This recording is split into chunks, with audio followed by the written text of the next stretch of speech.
akhirnya hal-hal yang sifatnya seperti rutinitas 5 tahunan pilkada itu ya nggak menyita, belum menyita perhatian kalau saya melihat itu Pak Yogi. Lek kena sanksi administrasi 200.000 kesing bayari calon lah.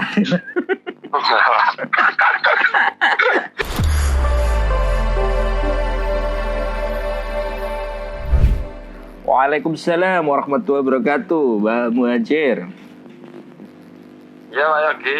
Iya, wis melek ah. Wis melek. Mari makan iwak. Oh, mari makan iwak. Iya, aku ngopi karo jandoman arene iki saiki. Live karo Mbak Haji. Oh, jandoman. Jandoman. Ya apa kabar? Sehat, Pak. Oh, sehat. Tonggo-tonggo wis mulai ngrasani Pirwali ta durung? Umai kota ngene iki. Tonggo-tonggo iki koyo isih cuek ya. Isih cuek. Iya. Apa kok cuek ya? Apa sih kurang menarik? Apa sih saking sik durung pasangan calon, sik iso berubah ngono? Apa wong-wong iku ya aduh, koyo-koyo dadi pilwak, koyo-koyo dadi calon tiba-tiba yo murung iku gambare wis akeh, wis entek akeh gitu kayaknya. Kemarin saya sempat wawancara beberapa calon yang akhirnya tidak jadi kaya Pak Ismail Nahu ngono iku urung tapi bener akeh ya ning kota Pak Hajar ya. Ya, makanya sekarang sik cuek dan sebagainya. Tapi wis mulai ana ya kegiatan-kegiatan teko tim ses yang modun dan sebagainya. Nah, Pak Hajar ini juga sebagai jurnalis paling tidak mengetahui lah pergerakan para bakal calon ini yang bawa sik menunggu apa ya Pak Hajar mengamati di beberapa wilayah Pak Hajar. Dinamikanya Pak Hajar. Kan Pak Hajar. Iya Pak Yogi. Kalau dinamika di tingkatan bawah saya melihat itu masih landai. Oh, masih landai. Masih landai.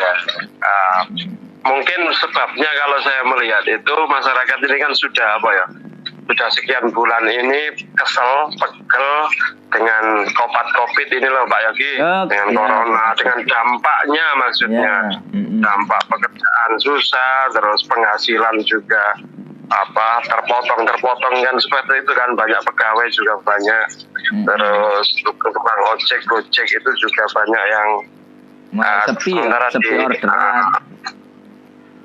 Jadi intinya sudah kesel, sudah capek dengan dampak corona itu, akhirnya hal-hal yang sifatnya seperti rutinitas 5 tahunan pilkada itu ya nggak menyita, belum menyita perhatian kalau saya melihat itu Pak Yogi. Kemudian mungkin mereka wis apa sing mimpin padha ae, mungkin seperti itu. Jadi ini tantangan bagi saya, menurut saya ini tantangan bagi calon-calon ini untuk menggairahkan lagi semangat mereka untuk memilih, untuk menawarkan sesuatu yang konkret, sesuatu yang real yang mereka butuhkan kan. Apalagi di masa pandemi ini kan nanti kan dampaknya ini masih panjang kan. Nah, apa yang ditawarkan calon ini pada mereka untuk menghadapi masa pandemi ini, saya kira itu Pak ya.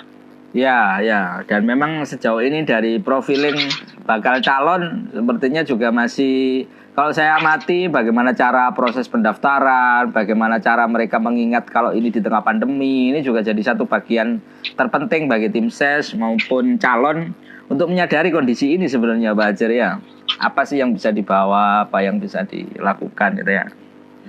Kalau dari kajian mungkin itu. Jadi yang harus ditawarkan oleh calon-calon ini adalah menata ekonomi masa pandemi, terutama untuk dampaknya ini. Nggak tahu itu sudah termasuk ditulis dalam visi misi mereka saat pendaftaran itu atau enggak, kita juga belum tahu kan, belum mengulik, belum bertanya soal itu ke KPU juga kan. Belum karena calon belum kan dari menyampaikan dalam visi misi. Tapi paling tidak itu tak pikir juga harus sebagai bagian dari kunci kan. Kunci keyword yang harus mereka masukkan. Karena kalau ngomong kita akan menata seperti ini bro, ini pandemi bro, gak podo biasa kan gitu kayaknya. Seperti begini Pak Yogi. Begini menurut saya, calon-calon tuh ojo klise banget lah. Maksudnya kampanye tuh kita ini akan mensejahterakan rakyat. kita akan ngene-ngene, kita akan apa ya? Itu kan hal-hal yang apa ya? Jauh, maksudnya klise. Semua calon selama ini ngomong itu. Jadi langkah konkret, misalnya yang ditekankan stressingnya itu di pandemi saja misalnya ya, masa pandemi. Rakyat Pasuruan, warga Pasuruan selama pandemi ini akan mendapatkan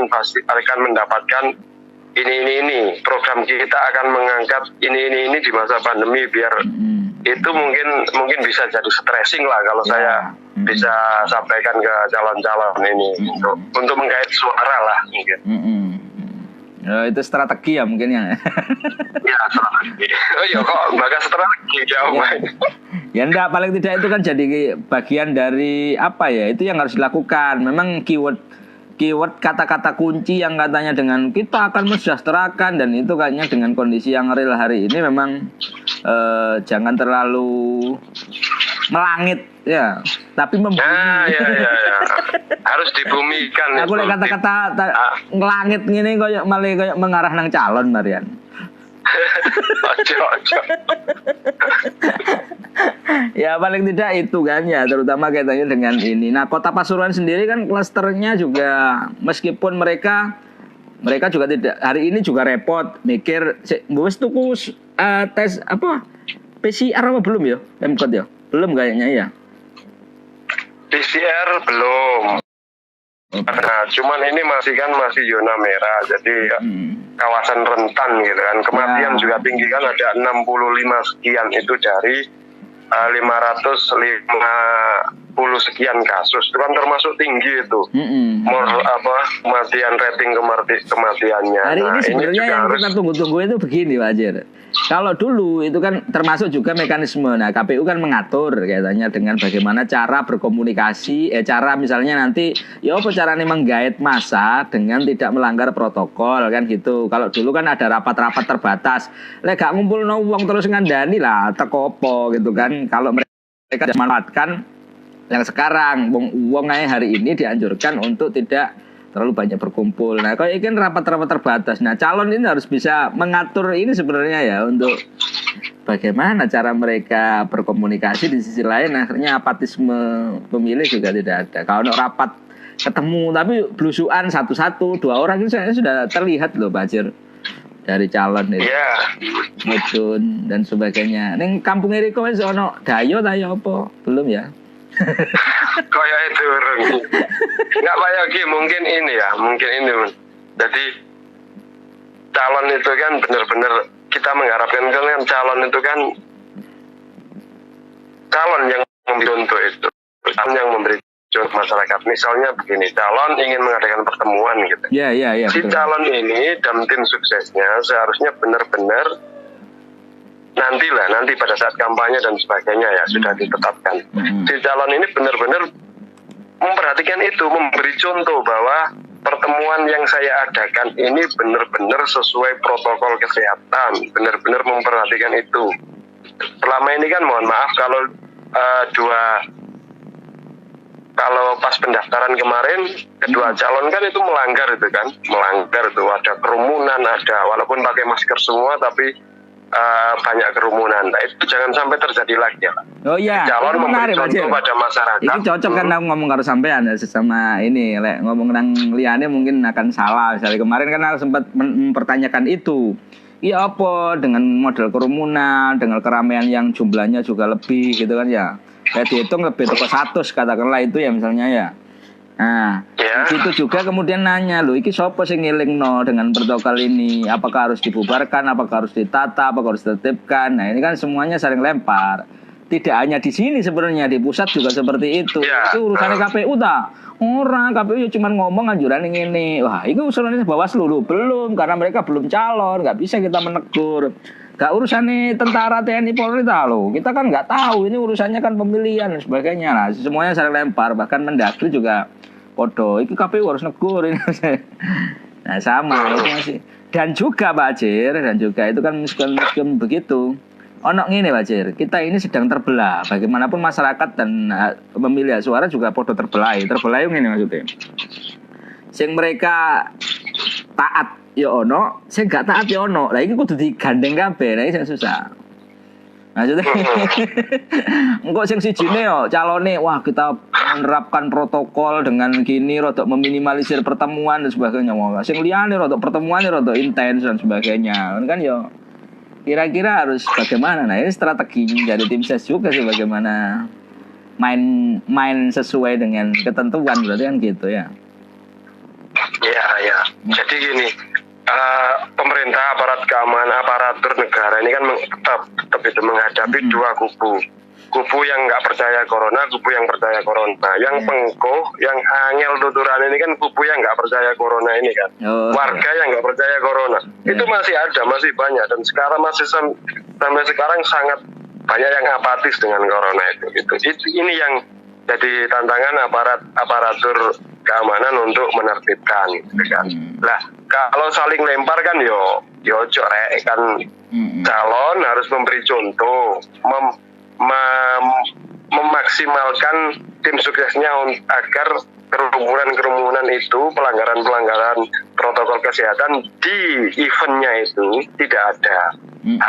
Calon juga harus berkoordinasi dengan aparat keamanan untuk menertibkan itu, karena ini juga masih menjadi kewajiban aparat keamanan, dalam hal ini Satgas kan gitu kan. Bawaslu dan KPU juga benar-benar harus memberi teguran keras kalau misalnya calon ini melanggar protokol kesehatan. Jadi jangan saling lempar gitu kan. Semuanya punya wewenang. Bawaslu, KPU punya wewenang untuk memberi teguran misalnya. Satgas punya wewenang untuk membubarkan dan memberi sanksi. Nah, calon punya kewenangan di tim suksesnya minimal untuk melarang konstituennya untuk tidak melanggar protokol kesehatan. Jadi semuanya punya tanggung jawab, jangan saling lempar gitu kan. Benar. Sekarang ini kalau itu kan salah satu cara mendidik warga. Saya pikir begini Pak Jir, kalau memang lebih mainnya hari ini kayaknya tim ses ini harus lebih bermain kepada ya gaya-gaya yang memanfaatkan teknologi, artinya media sosial mereka harus dikuatkan biar pertemuan kan berkurang. Saiki gaya kampanyenya mereka kan di ranah-ranah media kan, media sosial, media online yang sifatnya itu dianggap efektif kan untuk proses itu. Nah, kayaknya ini akan meningkat di proses itu. Nah, di sini saya pikir instrumennya KPU, Bawaslu juga mungkin masih hanya sebatas yang didaftarkan secara resmi, tapi yang lain, yang anonim, yang apa, dan ini akan menjadi ramai di media sosial kalau mencoba untuk melihat bahwasanya mereka akan bermain tanpa kumpulan, kampanye secara virtual dan sebagainya. Nah, ini yang menarik kayaknya. Marenong ini Pak Jir, onok maneh. Onok maneh. Tadi saya sempat ngobrolin soal rencana penerapan sanksi administratif, ya. Sanksi administratif ini akan diterapkan lek gak gawe masker kena 250.000 lah secara administratif, ya. Apakah itu sanksinya sampai segitu, sampai gitu. Nah, kita urui lek misalnya di tengah kampanye ini, mari ngene, ono sing lali gawe masker tapi gawe kaos partai atau gawe kaos calon, ya. Akhirnya kan lek kena sanksi administrasi 250.000 sing bayari calon lah. Tapi menarik sanksi administratif ini ternyata berbenturan juga Pak Jir. Karena yang di kabupaten ternyata tidak menerapkan yang disesuai dengan pergub, karena sudah ada pergub ternyata. Tadi sempat ngobrolin soal itu juga. Ngomong melarat untuk sanksi administratif sih, menarik ini memang gitu. Opo sampai nunggui kuburan dan sebagainya, itu ya gimana diterapkan di ranah politik juga kayak apa nanti kayak gitu di tengah kondisi kayak gini.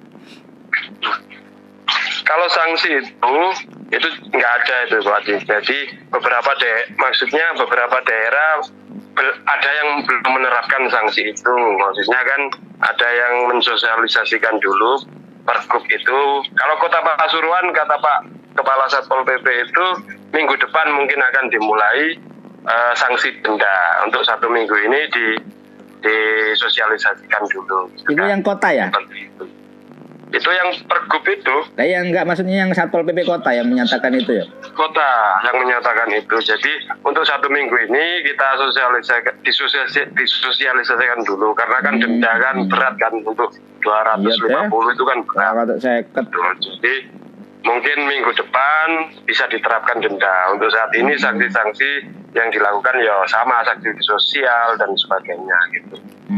Mungkin kalau kabupaten nggak tahu kebijakannya seperti apa penerapan pergub itu. Ya, karena itu kan di pergub itu kan ada beberapa sanksi lisan, teguran, pembubaran, terus sampai denda gitu kan. Iki dadakno Bos Pane komen, hanya perda yang boleh ngatur tentang mengenai sanksi dan peraturan tingkat daerah, bukan berdasarkan pergub. Jadi daerah sendiri yang bisa melakukan itu memang kalau menurut Inpres sih sebenarnya. Gitu. Ya Pak Acir, terima kasih. Siap.